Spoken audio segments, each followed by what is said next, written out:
I'm really delighted to be chairing this panel on whether cancel culture is killing the arts. There's obviously a lot more to it than just a kind of whinge, I hope.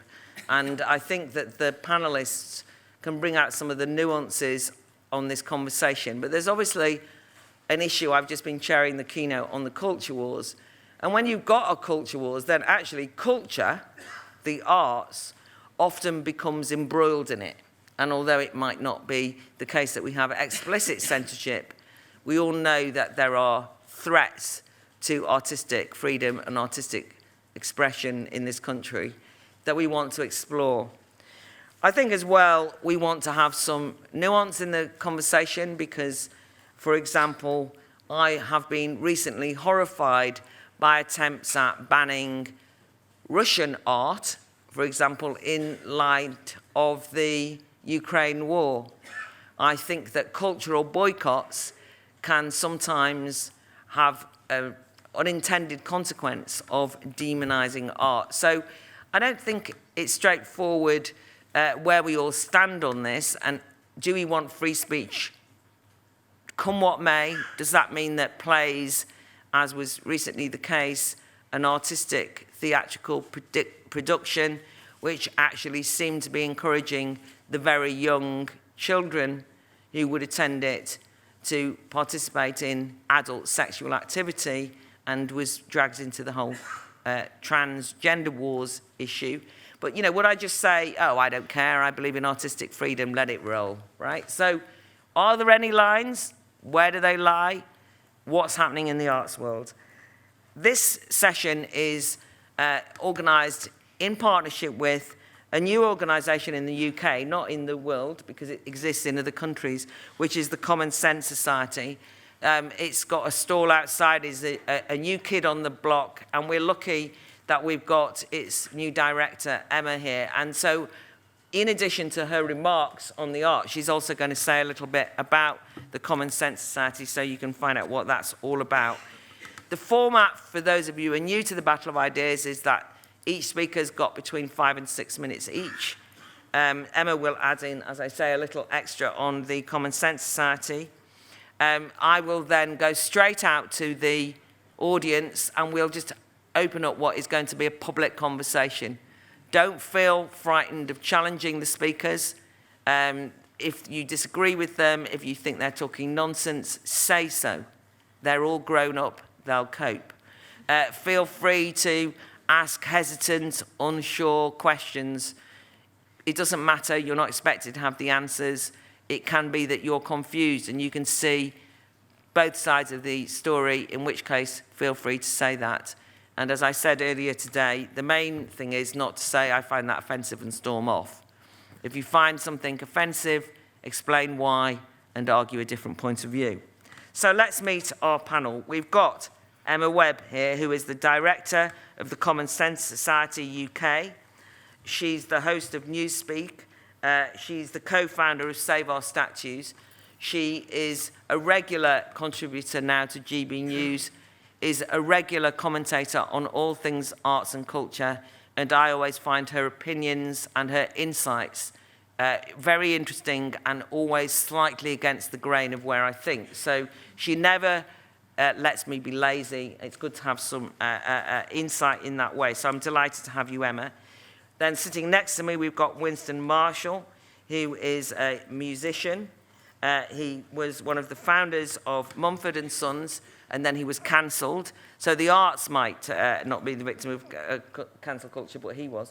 And is a writer, and he also hosts a really important podcast, I think, called Marshall Matters, in which he actually discusses this very question regularly with people from the arts world, and I recommend that you listen to that. It comes out via The Spectator. So we're delighted to have you here, Winston. We then are going to hear from Rosie K, who is an award-winning dancer and choreographer who actually ended up getting cancelled by her own dance company, which was a blow. She's the CEO and artistic director now of K2CO Limited, and Rosie has been, I think, incredibly an important voice in shining light on what happens when some of the culture wars issues hits the art world and actually leads to art itself being undermined as a consequence. And I think that even though she's dusted herself off and, here to fight the good fight, and the dance company is, I hope, about to embark on a hugely successful tour and so on, it's not easy. It's difficult when they go for you. And then finally, we've got Dr. Tiffany Jenkins, who is a writer and a broadcaster. She's the author of Keeping Their Marbles, How Treasures of the Past Ended Up in Museums and Why They Should Stay Here, which was a well-received, if not controversial, incredibly important academic and easily accessible read on the disputes around museums and their artifacts, and is about to have out Strangers and Intimates, The Rise and Fall of Private Life, which I know is going to be an incredibly important contribution to our understanding of matters of privacy and things which I think historically she will help us understand how we got to the place that we are. A very important academic voice, artistic voice, and what's more is she used to work with me. So we're great friends, so I'm delighted to have her here. Can we give our panel a warm welcome, please?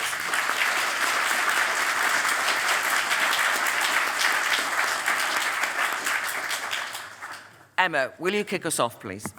Thank you, Claire. I apologise in advance. I think this is actually going to be a bit of a whinge, but I promise it's not going to be an unmitigated whinge. So I'm going to take a slightly different tack to normal. I'm not going to list lots of examples of why I think people in the arts are being cancelled, or examples of how cancel culture is killing the arts. Instead, I want to look at the way that I think it's creating a sort of psychological culture that is terminal, basically, for artistic expression, because I'm sure we'll come to a lot of the points that Claire's already made when we get to the Q&A. So first, I think that cancel culture creates this climate of censorship through fear, which basically amounts to menticide, the killing of the mind. A very good example is what happened to Winston. So Winston tweeted something that was so completely benign. You basically said that you read a book and that you liked it and that you thought that the author was brave. And I think that this is actually part of it. The fact that it's benign is a power move. It's a way of whipping up a storm around something that is benign, that makes other artists look at that and think, well, if this can happen to Winston, then this can happen to me, because I also say benign things. So it creates this impression that the tripwires are always changing, and that uncertainty solidifies social control. And that leaves the artist with two choices. You either have to live in fear and resign yourself to the fact that one day you might be asked to make a gesture that goes against your conscience, or that you'll be asked a question that will, if answered truthfully, end your career. And you are basically forced to accept that everything that you've worked for, probably since you were a child, you might need to sacrifice for your conscience. Or, on the other hand, you may have to sacrifice your conscience in order to protect everything that you've worked for. So consciously or not, you prevent yourself from having any original ideas or thoughts, because if you did, then you might expose yourself.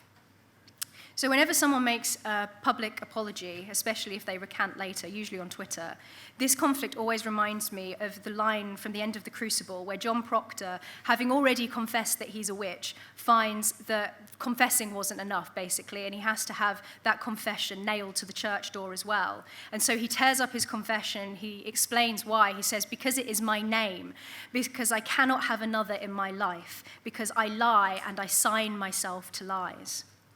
So the second way that that cancel culture kills art is by stifling the production and consumption of art. It limits what people can do, it limits who can do it, and it prevents the audience from accessing anything that deviates from the orthodoxy. And all of this creates an atmosphere of spiritual death that is completely terminal for a creative person. So what I'm going to do is I'm going to take you through two books that I think have really important insights into this psychological process. The first is by a guy called Milosz, who was I'm not going to try to pronounce his first name, so sorry to any Poles. Milosz was a Polish man who was a dissident, and he wrote a book called The Captive Mind in 1951.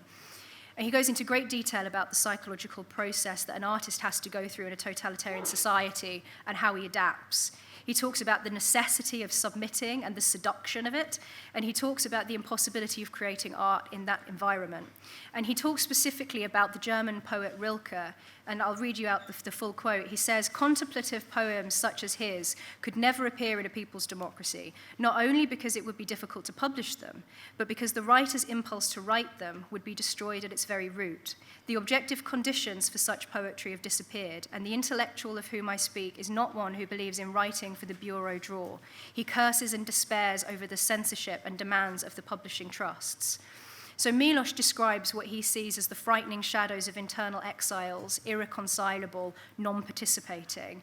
And on the other hand, you have those who do swallow the ideology and they do find success, but they also don't escape unscathed. He describes how he sees a particular extinguishment that is often imperceptible in the twist of the lips. So that also is a kind of psychological and spiritual creative death.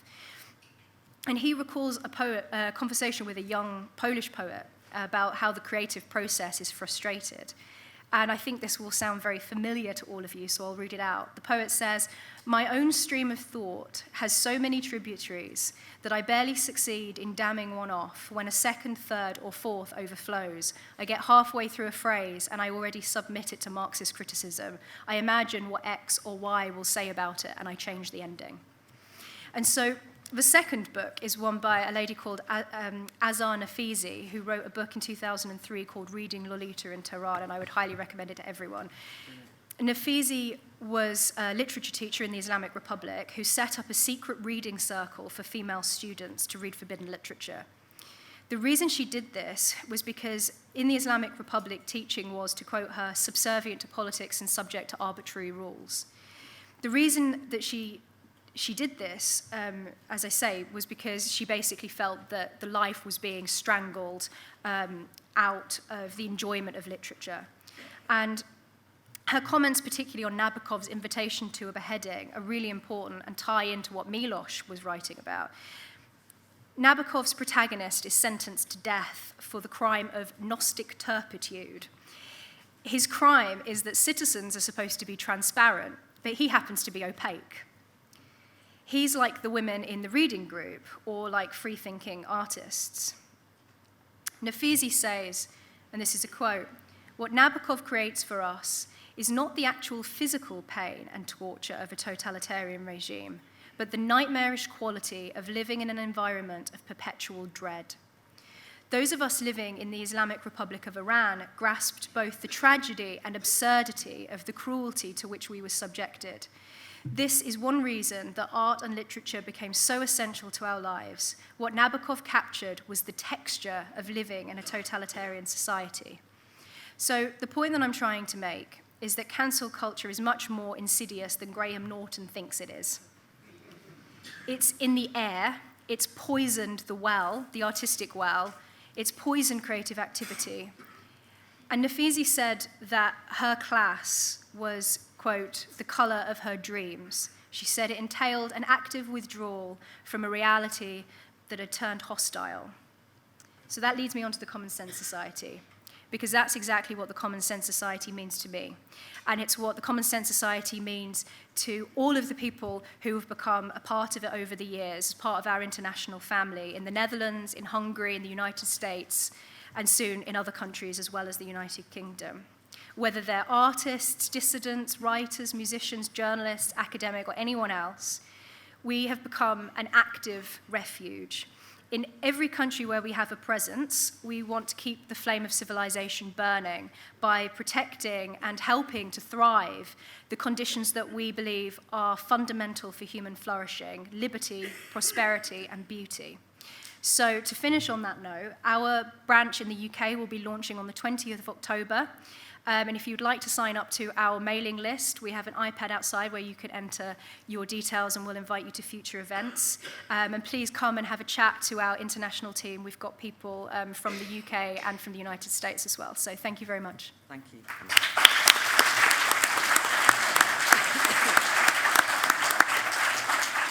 I think that was an excellent start to this discussion, and it's just interesting because in the opening Culture Wars debate, one of the speakers quoted Philip Roth's American Pastoral, and which is an excellent novel to try and understand something about the kind of civilizational existential moment that we're in now, even though it was written some time ago. And somebody on the way out said, you said you loved that novel, but I do think Roth is really problematic. That's, you might be shocked, but that's actually much more common than being shocked by it, because Roth is controversial. And then, Emma, you mentioned Nabokov, and as you know, there are people as we speak, because of his novel Lolita, who would say that he should not be taken seriously as a novelist, and so on and so forth. So these things are constantly, as you say, in the ether, in the air. Okay, let's hear from Winston. Your thoughts, please. Thank you, and is this on? Yeah. Baroness Fox, thank you so much for inviting me to speak. No one's allowed to do that. Right? It's embarrassing. Carry on. So I anticipated that everyone here would argue that cancel culture is killing the arts, and I thus will take the opposite opinion. I don't think cancel culture is killing the arts. Au contraire, I think it's only going to make the arts better. So, cancel culture is not a new phenomenon. It's a new name for a very old phenomenon. De Tocqueville described cancel culture in Democracy in America. He said, when ideas which were once debatable became toxic, those people who held those ideas had to be expunged from the community. We can go back even further. Galileo, of course, was in the Inquisition. His ideas, which we now know to be true, he lost it all. I can't remember exactly what happened to him. He was in prison or something. But anyway, he had the courage to come out after and say, "E per si muove," of course it still turns round, referring to the earth around the sun. So cancel culture is not a new phenomenon, it's just a new name. Now, do I think cancel culture is killing the arts? I don't, and the reason is because, well, we're not arguing whether or not it exists, I notice, which is what obviously Graham Norton and J.K. Rowling and Billy Bragg are doing on Twitter at the moment. But if we assume that it does exist, look at what impact it's having on people. My esteemed co-panelist, Rosie K, who was forced to resign from her dance company because she held the wrong opinions, gender-critical opinions, is now back with a new dance company, which I am sure will be even more successful than the previous one.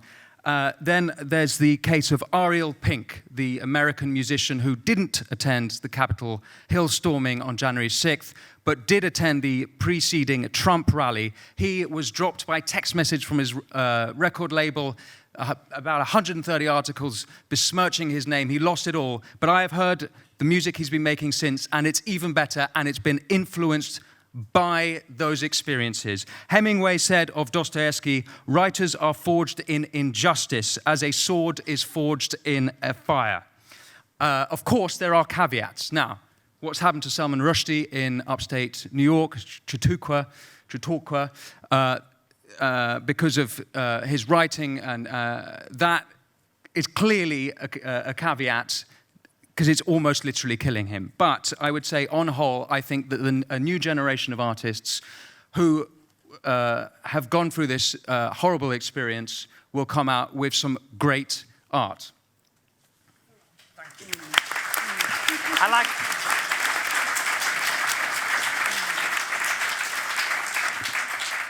I like an inspiring call to arms. I feel like going and manning the barricades as we speak. But anyway, Rosie, basically you've come out of this better, darling, so don't moan. Right, anyway, Rosie K, everyone. Is cancel culture killing the arts? Well, first up, you can't kill the arts. The arts will live on and continue, maybe in different ways, maybe in different formats. But the human urge for creativity, to reconstruct the world, to look at it uniquely, will not end. But that doesn't mean you can't kill artists or attempt to kill their ability to make and show art. And I mean this literally and metaphorically. In some of the most authoritarian regimes in the world, artists are targeted, arrested, imprisoned, tortured, and executed. The very act of thinking freely, acting out impulses creatively, bringing in new ways to look at the world to the public, can make you a target. In the West, we are not at that stage. But make no mistake, the punishment for the crime of wrongthink, of heterodox thought, of even simply independent thought, is pretty dire. Artists, some in the room and such as myself, face multiple repeated complaints, smears, defamation, deplatforming, cancellations. Invitations are rescinded, opportunities of funding rejected, bookings for performances or exhibitions cancelled, and it becomes impossible to make a livelihood. Our theatres, our arts institutions, our colleges and our conservatoires are decaying. They are rotting hulks whose mission and purpose for the meaning and the cultivation of art has been lost. They are like the Marie Celeste, once great ships built to support and house new thinking, creativity, mastering of skills, of an artistic apprenticeship, and to show and share the best ideas in the world, are now empty, full of propaganda, involved in their own political polemics of inclusivity and dynamism, without the voices of the artists heard, true and bright and contrary and difficult. And onto these rotting hulks come the activists, the people who call themselves artist activists, but who actually are propagandists.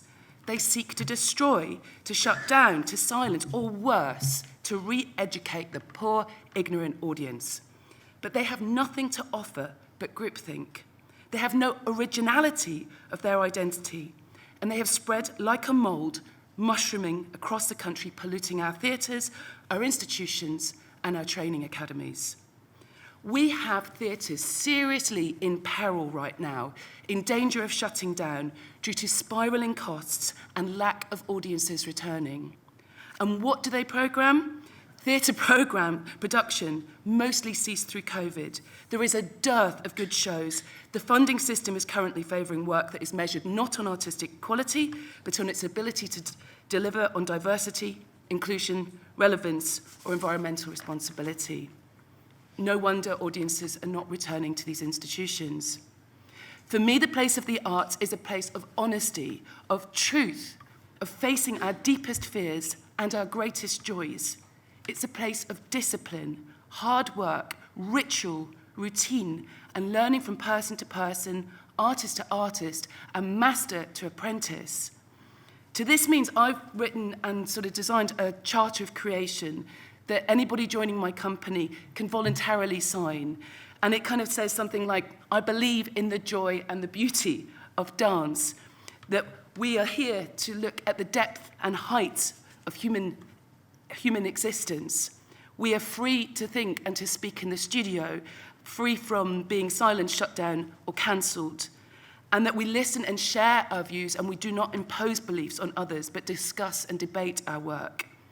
The arts cannot thrive in a culture of fear. Fear kills creativity. We must base our creativity on a foundation of truth and honesty. Without this, everything and nothing is performative and performance. What truth can ever be found from for an audience member if we are in character all the time? I honour my profession of dance, and I honour the masters who came before me and whose teaching is passed down, body to body, dance to dance, human to human. All the alarm bells are ringing. We must not ignore them.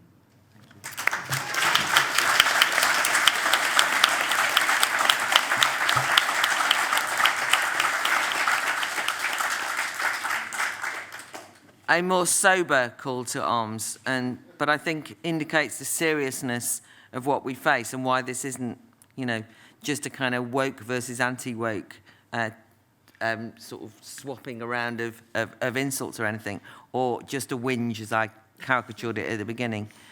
Because I think that you've made some very important points there, Rosie, that we'll come back to. Tiffany.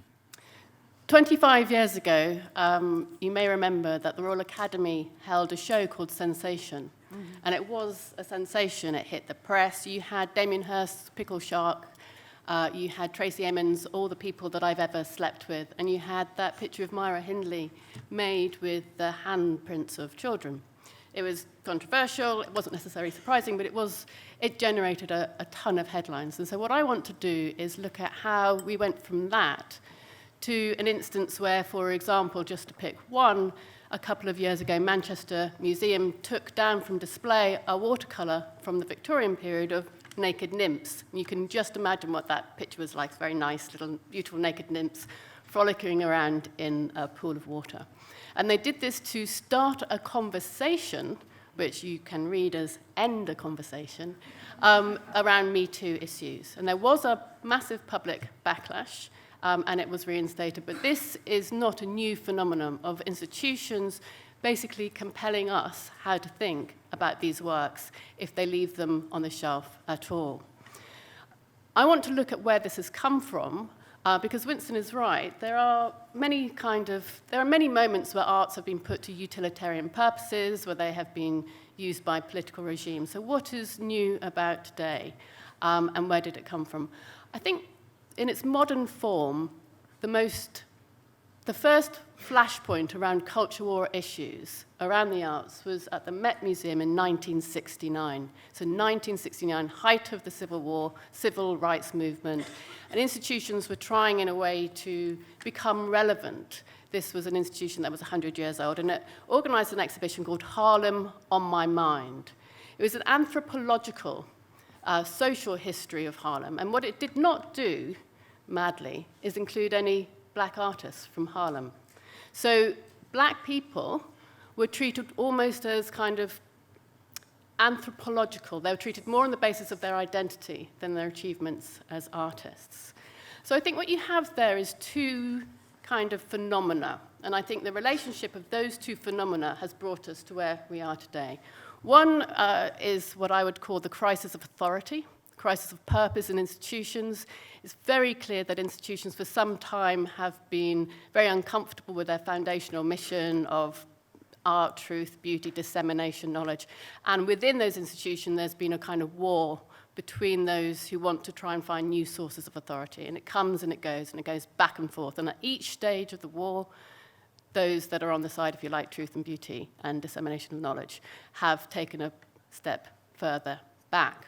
But the other is the rise of this concept, really, of the personal is political, which I think it's a feminist mantra, but it sort of turns politics and private life inside out. So who you are as an individual matters more, really, than the public political sphere, and it's kind of turned it inside out. You've seen culture war flashes, really, from that period, and sometimes it's not been uncreative. So artists have become much more political. Some of it's very interesting. Cindy Sherman, for example, is a very interesting critical feminist photographer and plays with imagery. So it's not been entirely uncreative. In turn, you've got something like Piss Christ. I don't know if anybody's seen that. I've got a few nods. So this is a plastic crucifix in urine photographed. And that was a culture war for the right, for Catholics, who didn't want that to be displayed. So that's your sort of 1980s.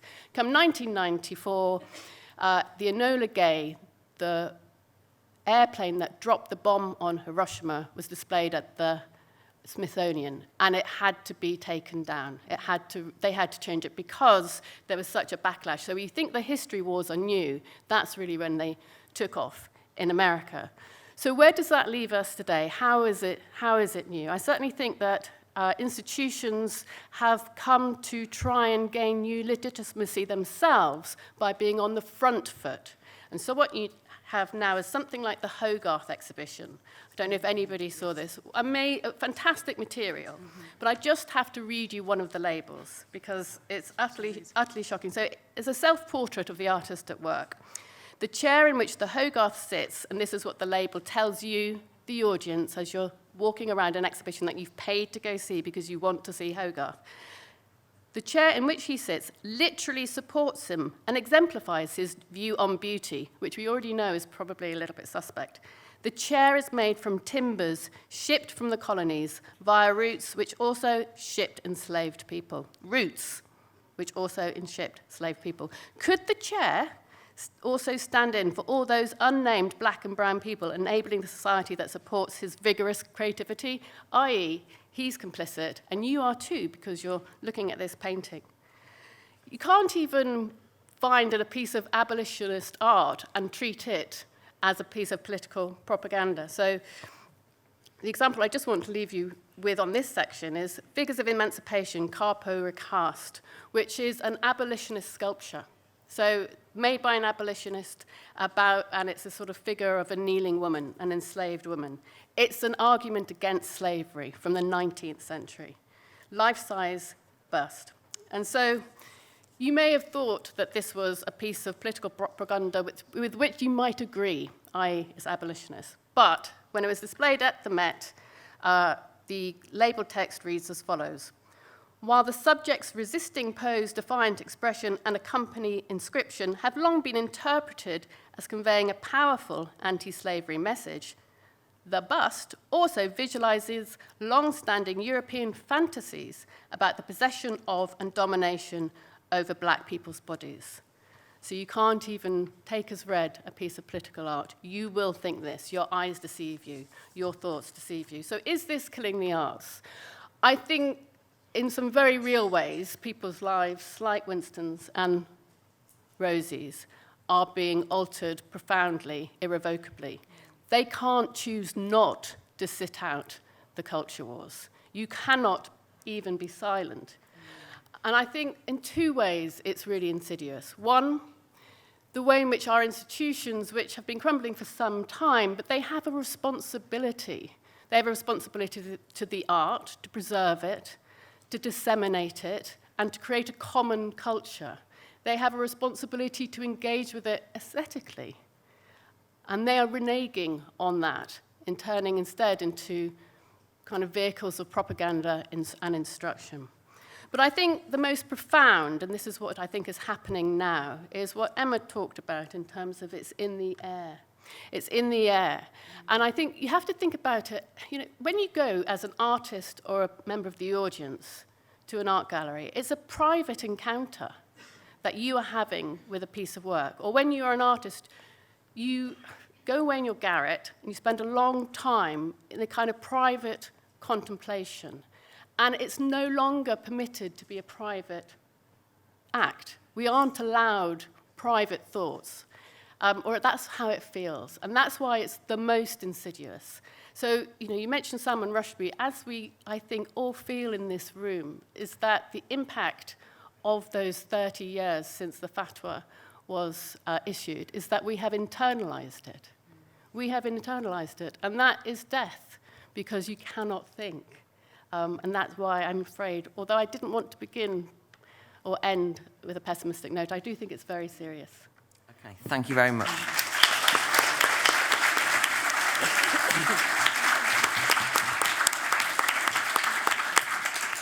Thanks so much, Tiff. I think we can see from the breadth and depth of those introductions that there's a lot to dig into here. Isn't part of the problem that we're conflating art with morality? We expect our artists to be good people, and the reality is that artists are by their nature fringe. They're the people who look in on society. They're the people who are not part of society for a variety of different reasons.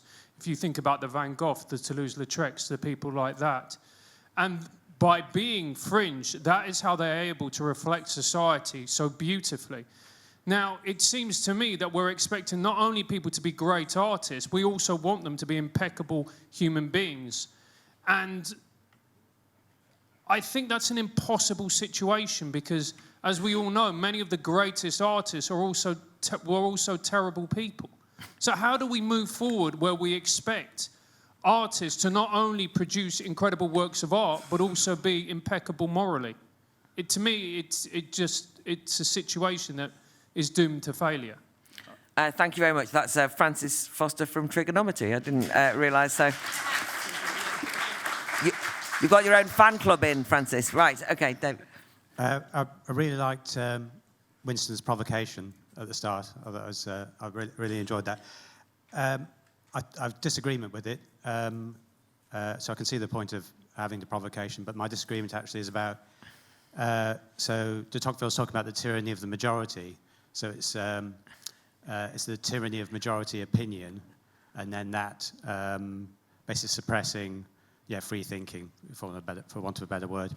And I think probably the one thing that we can rely upon, as per Emma's campaign, is that these ideas and attitudes informed by critical theory aren't shared by the majority of people. and that there is some room still for common sense to operate. What I'm worried about, though, and I think this is a point that Lionel Shriver made about being told that she needed to kind of stay in her lane, that she couldn't write, she couldn't write about someone else's lived experience. She could only pull from her own lived experience. Is that results in the death of the imagination? And so, whilst I agree that art will continue, it might still be dead, as it continues in a zombie form. I think that would be my real worry. Totally agree about the Tate and Hogarth. A question, really. Are we at the stage where only rich artists can say what they actually like? We've got an example of Ricky Gervais with his comments about the new women with beard and bollocks. We've got Dave Chappelle, who spoke up about the trans issue. Then we've got Graham Linehan, who I thought was rich but doesn't seem to be, supporting feminists, and he can't get his new play on about Father Ted. Then we get the other side. We get someone like Stuart Lee, who wants to remain working, or doesn't care if he gets cancelled. And he says, and he just toadies up to the woke with his pathetic attempt at virtue signalling, attacking Ricky Gervais. So we kind of... So the question, do you have to actually be rich to speak your mind as an artist now? Hi, I'm Taslim Malhal, a British mini artist. I agree with you that cancel culture has been going on for a long time, and I remember exhibiting with Passion for Freedom. The actual police and the gallery were trying to remove my artwork and Missy work, but we fought and stood up for it. And I think a lot of the artists where I come from and my background, is this certain pressure. Recently I exhibited in will not mention where, no religion, no politics, and no nudity. So there's a restriction.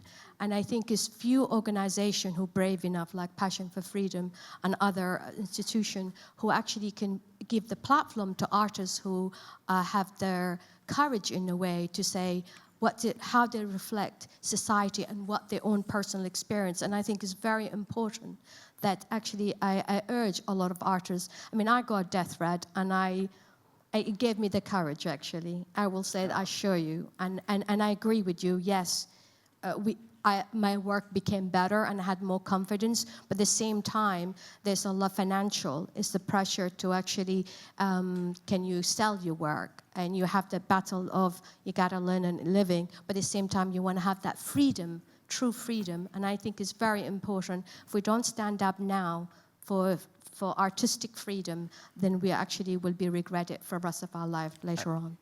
Thank you, Alexander Adams, artist and author of Cultural Artivism and Abolish the Arts Council. Abolish the Arts Council. Doing very well. I wasn't suggesting you clapped. You haven't read it yet. But anyway, well, it's got great cover. They're reporting the cover. So obviously there are spectacular cancellations and there are quiet blacklistings, and I've experienced a quiet blacklisting, which is one of the reasons which inspired me to write this pamphlet, which is not going to win me any friends in museums and it's not going to get me any exhibitions. But I would say that if you're an artist, or if you have a strong commitment to the truth, or maybe even a strong faith, that you understand that the time will come when you may be asked to sacrifice your possessions or your career or even your life, and when that time comes, you have to accept it.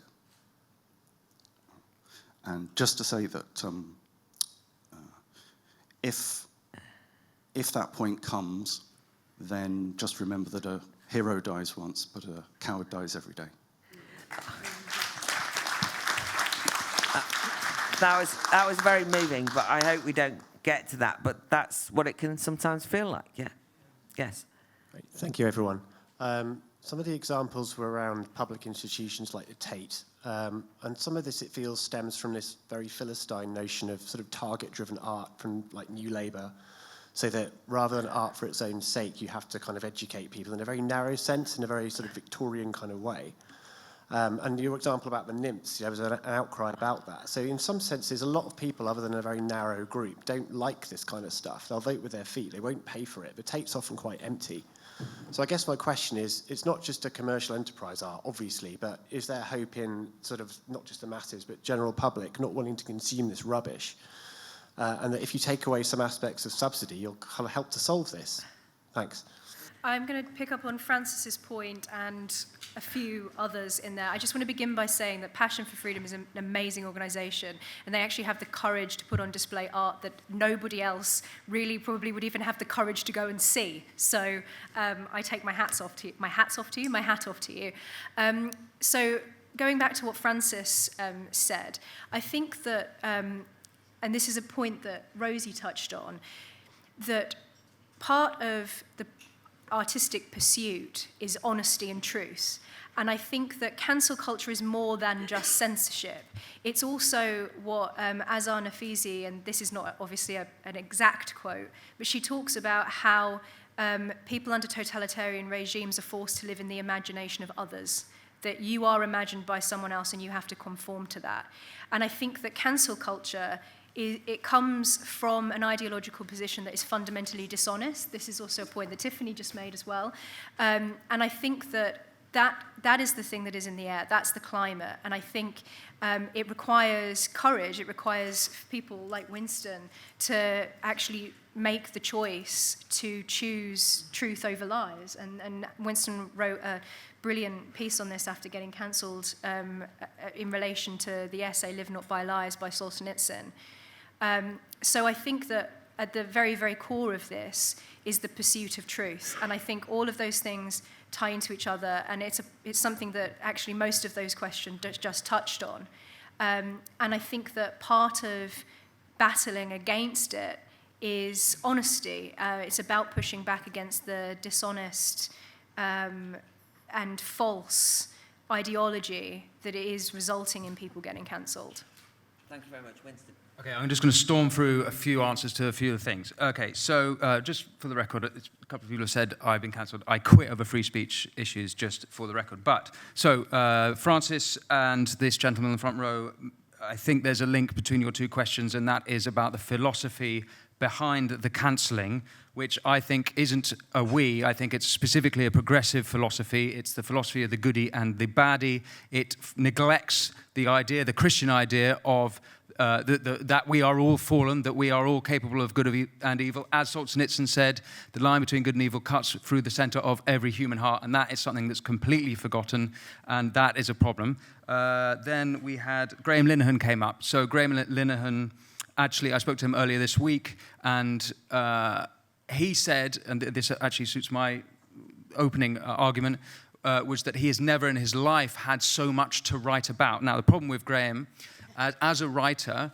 and this is maybe specific to, he might have this is my opinion, by the way, not his, but within TV or making film, because when you start with a script, it will have his name at the top, so straight out the bat, people are going to be like, no, it's not worth the risk. Because that is a problem, right? J.K. Rowling, Baroness Fox, you said that she wasn't cancelled. I actually think she has been cancelled. There are people who will not work with her because of her opinions. There are people whose career was because of her, completely owed to her, who will distance themselves from her. That is a phenomenon of cancel culture. It's not to say, obviously, she's going to be fine financially, but at the end of the day, she has got consequences. I even know that there are charities who will not take her money because of her opinions. Then rich artists, that's a really, really good point, I think.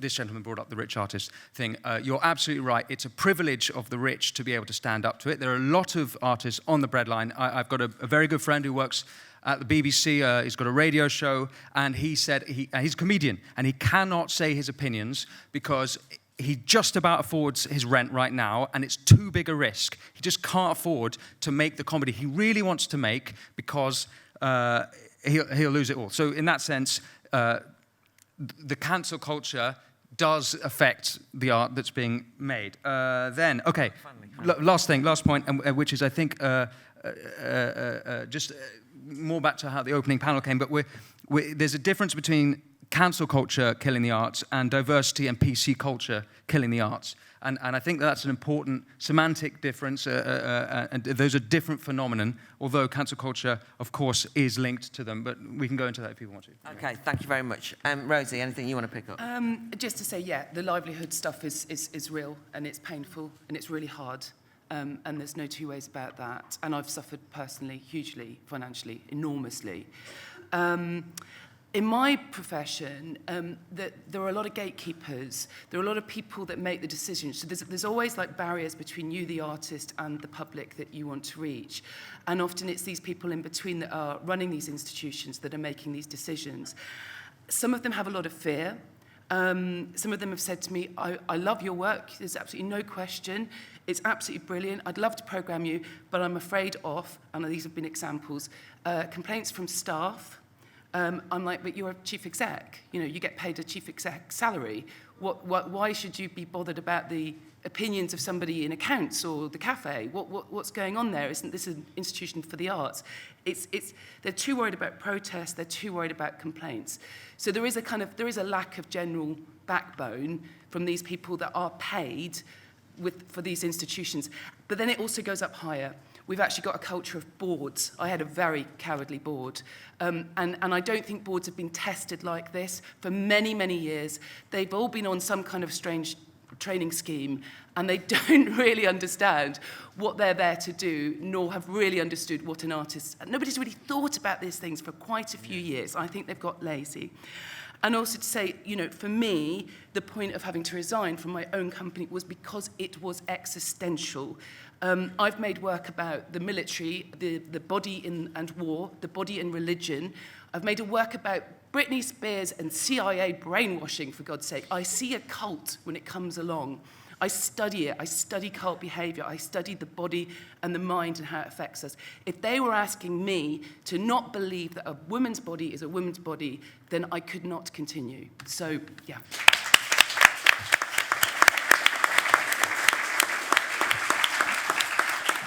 Tiff. The lack of backbone is why cancel culture is so successful, because nobody is able to speak up to it.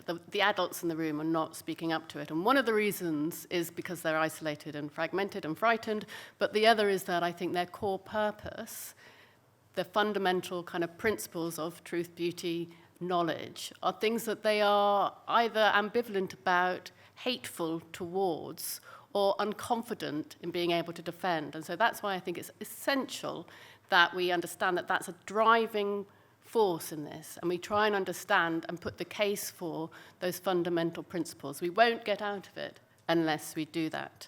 We need to argue for the standalone principle of the arts. Somebody made the point about pushback, and there is a lot of pushback, but as audiences, there's only so much you can do because the terms have already been set. And I think it's really important that one of the things that is being lost is actually culture of criticism. That criticism in the press obviously has been declining in space for some time, but now it's just all partisan. Now it's all propaganda, effectively. And so I think it's incumbent upon us to be talking about the arts. One of the problems, I think, is that we become, and because we can't avoid it, because we're forced to take sides, you're either for the culture war or against the culture war, you're on this side or that, is that we end up not being able to talk about the arts. And that's why Rosie's charter is so important. Yes. Because she's not wanting to do anti-woke choreography. She's wanting to dance. It's that simple. And that, I think, fundamentally is the most powerful weapon, right? People listen to your music because it moves them, because it means something to their lives. People want to go to dance because it is a way of understanding the human condition. And we cannot lose sight of that. And that is something that we always have to be putting back on the agenda, because that actually does some of the work for us. Okay, thank you very much, everyone. Okay, so we're starting off with this gentleman at the front. Sorry to have confused you, and then we're going to the back. So, no, if you all stay at the back, yes, there you go. My question nicely continues what you were on some of the things you were saying, because don't you think it isn't cancel culture, but a lack of understanding about what art actually is and the role of art in human life, what is killing the arts? If people, but mostly artists, don't know the difference between a Rembrandt or Michelangelo and some modern trash, then it isn't surprising that art becomes a propaganda machine for corrupt modern intellectuals, and that the debate is about what the color of an actor's skin is instead of his acting skills. Yeah, Eva Banaszkiewicz, I'm a filmmaker, and I just wanted to say a few things. Basically, I think all artists make incredible sacrifices if they're going to get anywhere, and I agree with the point about how tough it is, what sacrifices you make. You really do it for nothing a lot of the time. And so it's, especially in my industry, it's incredibly expensive to make a film. And I agree, the gatekeepers don't understand that art is to hold a mirror to society, to be the court jester, to say something. You say something about the human condition. There isn't an understanding anymore of that. And I think that's because these ideas that I suppose I see it as woke culture, but it's just filtering through to everything. And I worry that, you know, in my circles, which I always felt comfortable in and no longer do, you know, I think genuinely most of the people do hold these. You know, it's not like, oh, you get it through. You know, I think some are charlatans, some are, you know, grifters, but some genuinely, a lot, I think. It's hard to even know, really, really believe this. And even if you get your feature film out, as we did, you know, there's a feeling that the critics don't know what to say to, you know, to be on the right side, because we had an ambiguous film, which you thought was interesting, and you feel it. They don't know that if they're worried, they'd rather kill you because it's an easy sort of shot. And it's just so, you know, the British Film Institute now will support only progressive work. We also get funding from Poland. They're, you know, extreme right. So what do you do? What do you do? It's hard to even maneuver that. So anyway, I'm just ranting. Okay, thank you. Point. Okay, so person at the very back there. So I'm a sociologist, and I've sort of been watching this debate around cancel culture, just because I often get cancelled for many different things. But I feel that the term and the way that we talk about cancel culture is almost like an individualised thing. So, you know, when the sort of Graham Norton is talking about, you know, you can't be cancelled, or J.K. Rowling can't be cancelled. But what I think this is about a cancel structure or a blacklist structure. And I think the arts and academia, where I work, are becoming incredibly risk-averse. But more than that, I think diversity, or this idea of diversity, has never been as narrow as it is today. And any of us that sort of work in these spaces, you realise that there is no diversity at all. They talk about diversity a lot, but actually they want everyone who thinks the same. So I don't know where we go from this. And someone just said laziness. I don't think what is happening is laziness within these structures. I think these are about structures that are knitting together tightly, and they purposefully know what they're doing, which is keeping people out and sort of having more that look like them in. Wonderful panel, thank you. Okay, so I'm a sort of nerdy political scientist who likes to put numbers on things, and I guess my question would not be, is cancel culture killing the arts, but how much is cancel culture killing the arts? So it's clearly the case, you can still write music, people do good music, they do beautiful art, they make jokes about little things in life, so there still is some creativity happening. What I'd like the panelists to give me is a number. What is the percentage lost of creativity? Ooh. Is it 50? Is it 70? Is it 30? Just give me a number. Thanks. Okay, this is terrifying. But my point may have a lot of flaws, but I'm just going to go for it.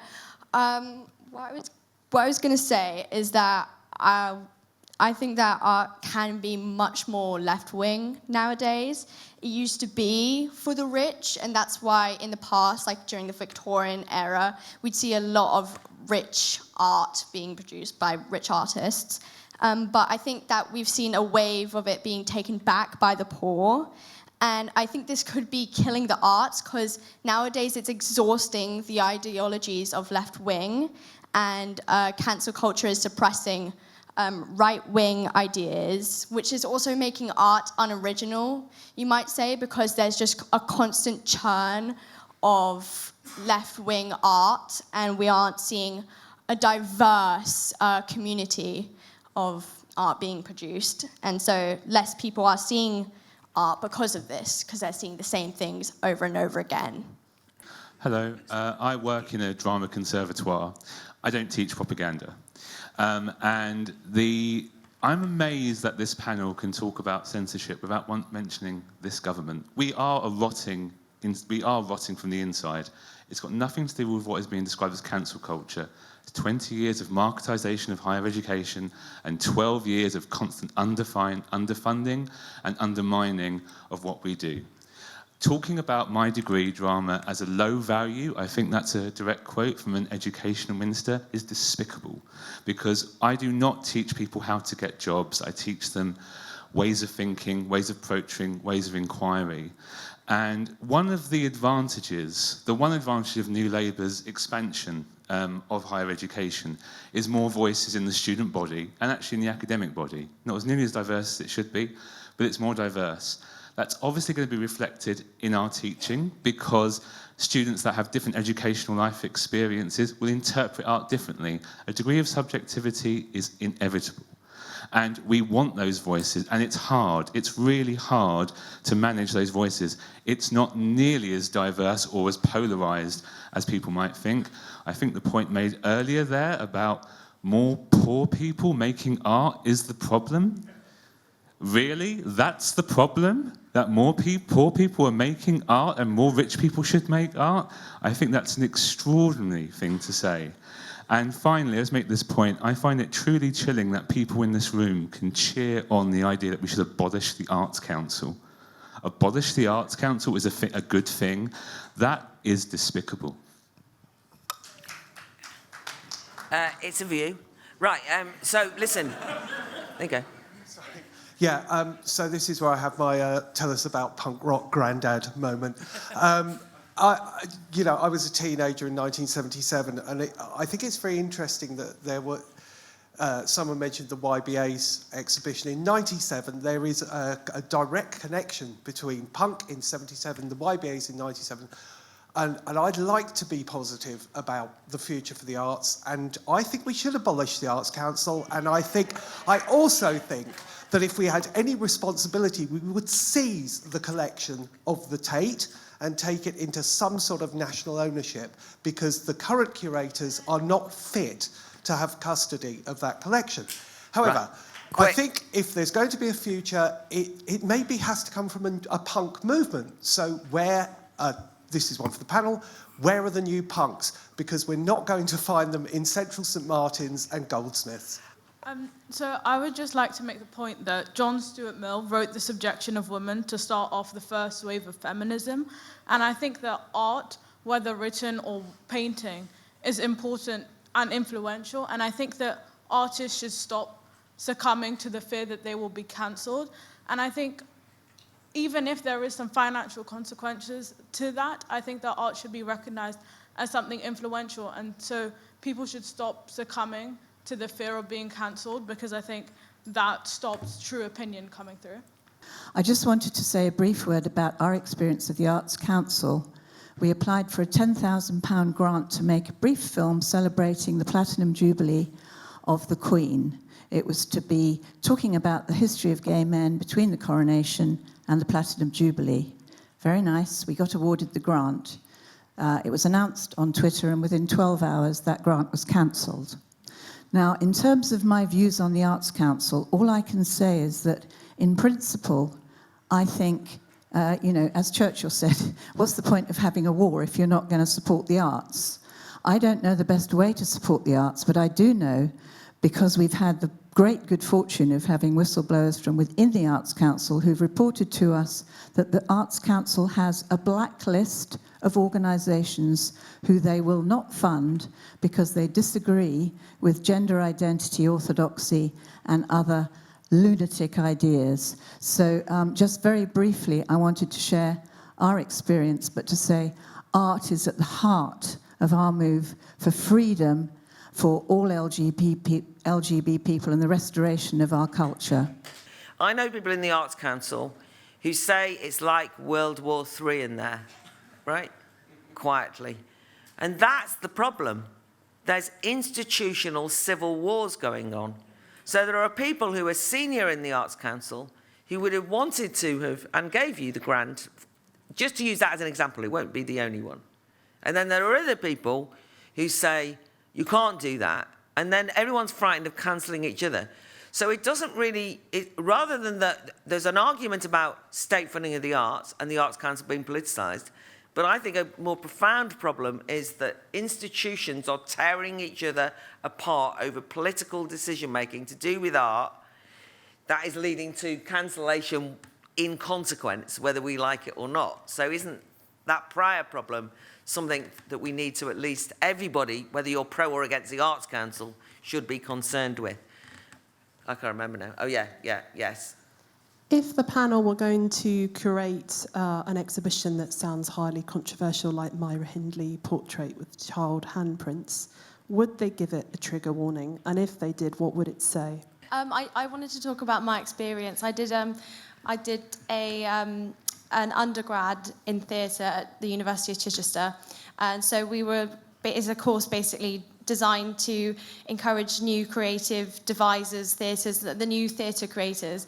And obviously they will never admit this, but we knew on the course that we'd be marked on a politic, and we all knew the exact lines of politics that we had to be marked on and had to actually make theatre to portray. And what it actually did was really devise. There was a few people that got driven actually really a little bit too far right, and there were about 3 people, and everyone else was just off the rails.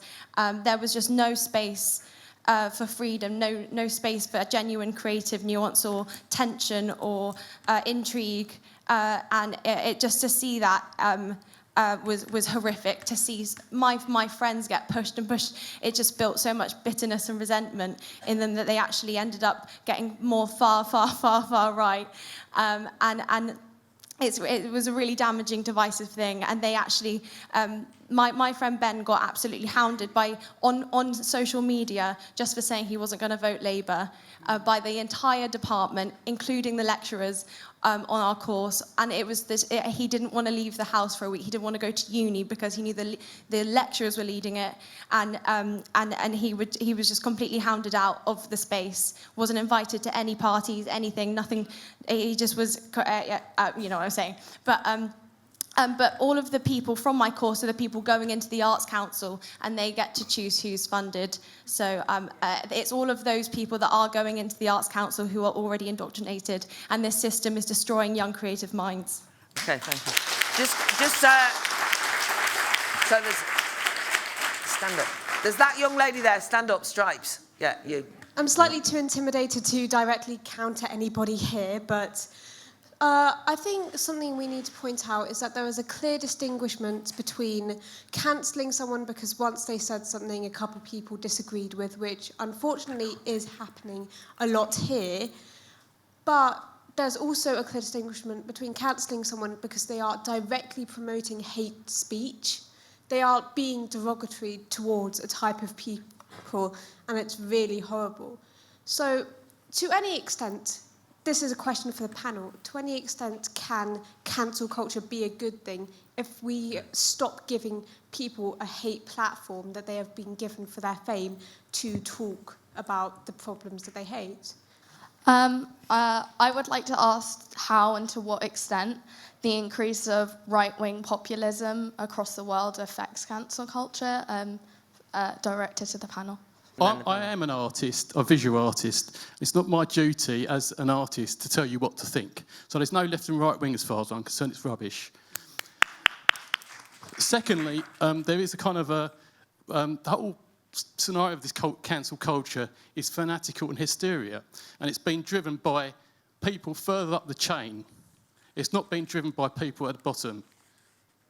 Thank you. Yeah. So sorry. basically, the question is why.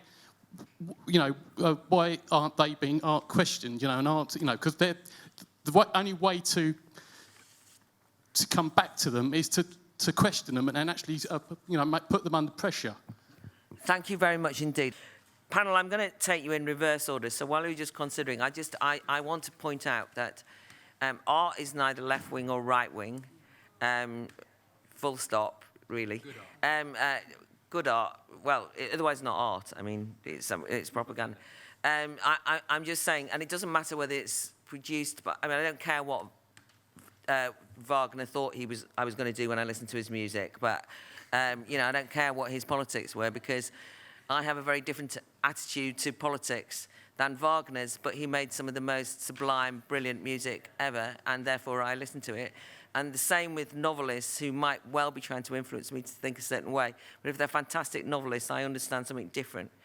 Then the second thing I just wanted to say is, at the heart of this, it seems to me, is this crisis of imagination that was referred to very early on with the citing of Lionel Shriver, which is that I think that cancel culture is sort of a metaphor for something deeper that's going on, which is what I'm glad we've kind of looked at here, which is an atmosphere of self-censorship where many artists feel they can't cross over a red line, but nobody knows what the red line is, because it depends who's what the red pen, as it were.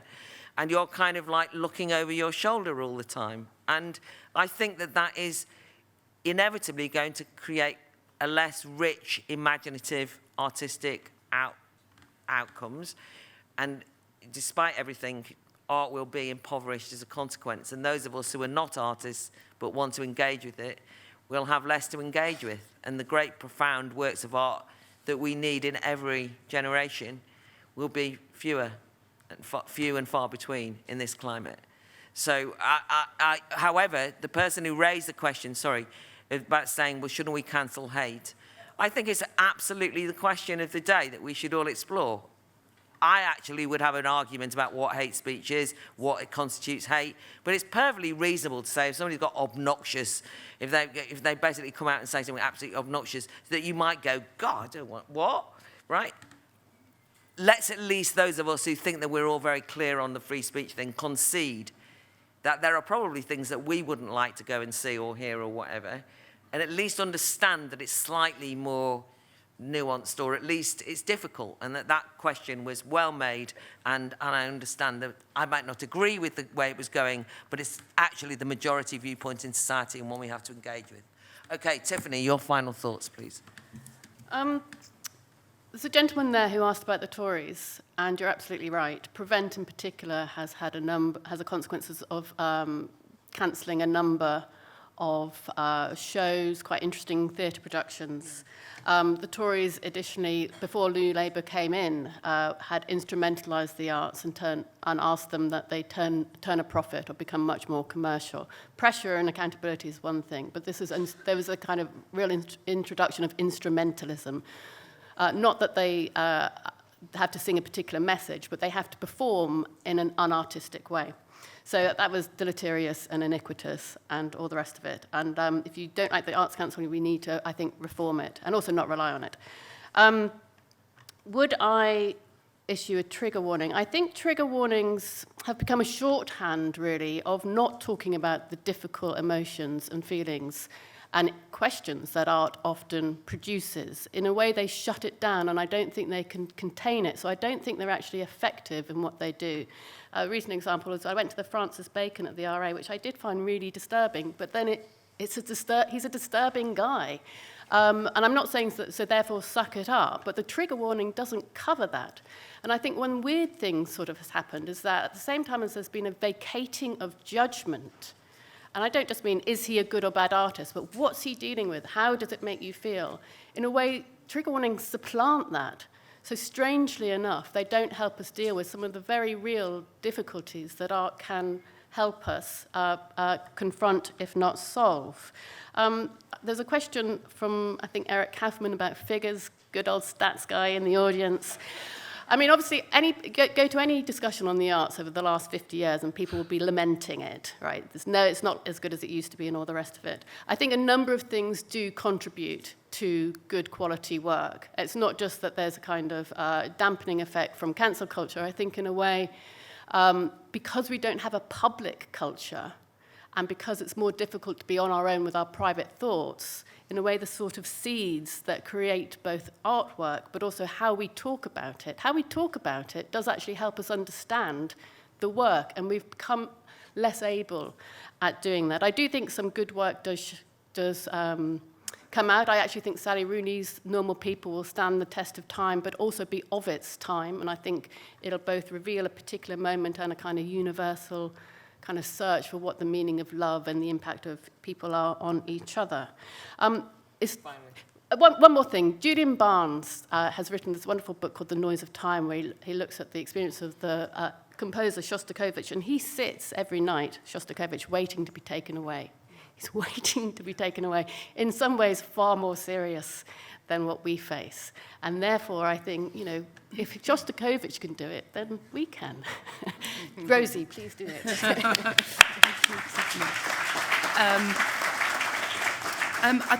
I would agree that I don't feel that it's a to do with issues around left or right. I think that it's become very extreme on the extreme left and the extreme right. And for me, it's a kind of question to do with freedom versus compelled speech or compelled thinking.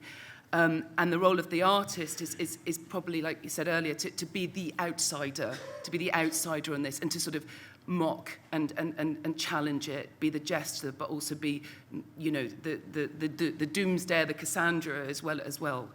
I think it's a real key question, like what's the role of art? Have we really forgotten what the arts are there to do? And we don't really know what the answer is to that. You can study the best art in the world and you know it when you feel it, but we can't really put either a value on it, a percentage on it, or even a definition on it. I have a bit of a problem with trigger warnings. So I've worked with soldiers who have had bullets in their heads. And that's somebody has made a decision to pull that trigger, and that has blown their brains up. And they're in like long-term rehabilitation for life. Ideas are not bullets in heads. Thoughts are not violence. And I think the research shows that trigger warnings increase your trauma by looking at the trigger warning. Those things that are made in art that disturb us, that challenges us, that's what makes us human. And we need to keep thinking about how do we find empathy and humanity together rather than scaring ourselves away from even challenging these thoughts.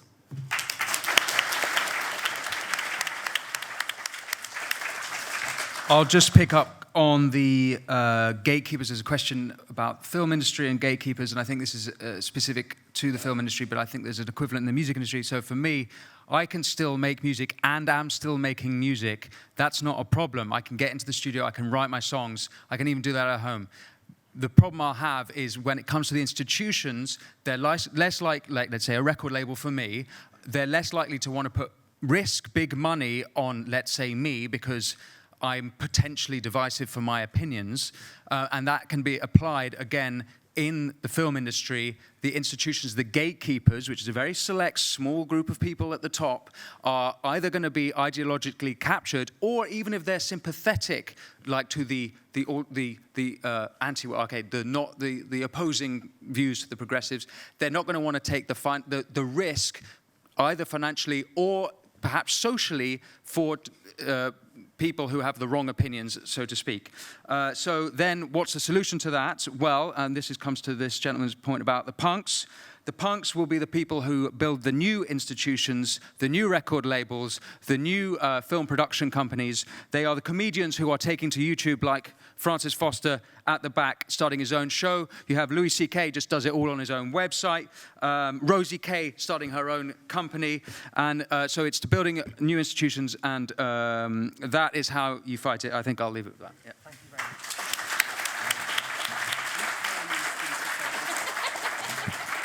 I have to say, as a woman of a certain age, I quite like the idea of punks coming back, because I was a punk. This is the new punk movement, led by me, reliving my youth. Emma.